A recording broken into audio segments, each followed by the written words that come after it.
জানার কৌতূহল, সাধারণ ভোটারদেরও জানার কৌতূহল। আজকে মনোনয়নপত্র যাচাই বাছাইয়ের শেষ দিন গেল, যাচাই বাছাই চলছে। তো শেষ আর কি ধানের শীষ প্রতীকটা কোন দিকে, এটা আমরা আপনাদের দল থেকে একটু জানতে চাই। দেখুন, আমরা প্রত্যেকেই মনে প্রাণে আমাদের আবেগের একটি জায়গা ধানের শীষ। আমরা প্রত্যেকেই দীর্ঘ যেই সংগ্রাম করেছি 17 বছর আন্দোলন সংগ্রামে আমরা মানুষের ভোটের অধিকার প্রতিষ্ঠা করতে চেয়েছি, সেটি কিন্তু আমাদের একটি স্বপ্ন ছিল যে আমরা আনন্দ উদ্দীপনার মধ্যে দিয়ে ধানের শীষের পক্ষে আমরা কাজ করব। কিন্তু কেন্দ্রীয় কিছু সিদ্ধান্তের কারণে আমাদের এরকম বিভ্রান্তি তৈরি হয়েছে যে আমরা আসলে নিশ্চিত হতে পারছি না যে ধানের শীষটি কাকে দেওয়া হয়েছে। কারণ মনোনয়ন কেউ দাবি করছে যে মনোনয়ন বিএনপির পক্ষ থেকে দেওয়া হয়েছে, কিন্তু ধানের শীষ প্রতীক যেহেতু বরাদ্দ হয়নি, সেহেতু আমরা আশা করি যে যে পর্যন্ত ধানের শীষ প্রতীক বরাদ্দ না হয় সে পর্যন্ত আমরা অবশ্যই আশা রাখতে পারি যে আমরা ধানের শীষের পক্ষে কাজ করবো, আমরা ধানের শীষ পাবো। এখনো ধানের শীষ কেউ দেয় নাই, মার্কা দেওয়ার এখনো সময় আছে, সেই সময় আসলে ঠিক ইনশাল্লাহ ধানের শীষ পাবো।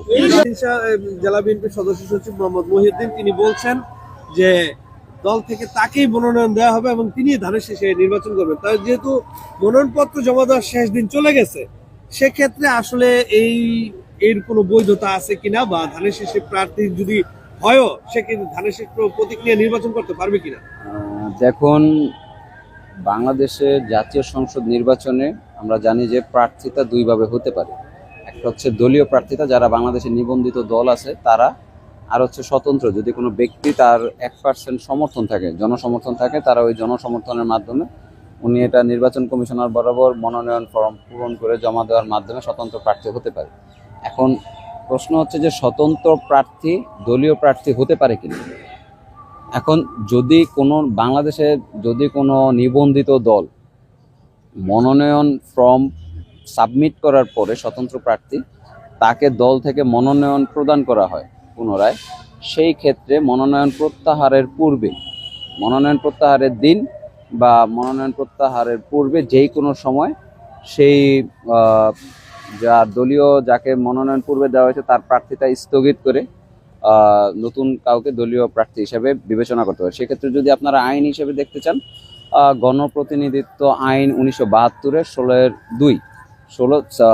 বিধি 16(2) অনুযায়ী এটা আছে। বিধি 16(2)-তে বলা আছে যে যদি কোনো নিবন্ধিত দল একাধিক ব্যক্তিকে মনোনয়ন, যে ক্ষেত্রে কোনো নিবন্ধিত রাজনৈতিক দল কর্তৃক একাধিক প্রার্থীকে মনোনয়ন প্রদান করা হয়, সেই ক্ষেত্রে দলের সভাপতি, সাধারণ সম্পাদক বা অনুরূপ পদধারী কোনো ব্যক্তি বা তৎসংশ্লিষ্ট তৎকর্তৃক স্বাক্ষরিত একটি লিখিত নোটিশ ধারা প্রার্থিতা প্রত্যাহারের তারিখে বা উহার পূর্বে, আমি যেটা আপনাকে একটু আগে বললাম যে প্রার্থিতা প্রত্যাহারের তারিখে, যেটা জানুয়ারির 19 তারিখ বা তার পূর্বে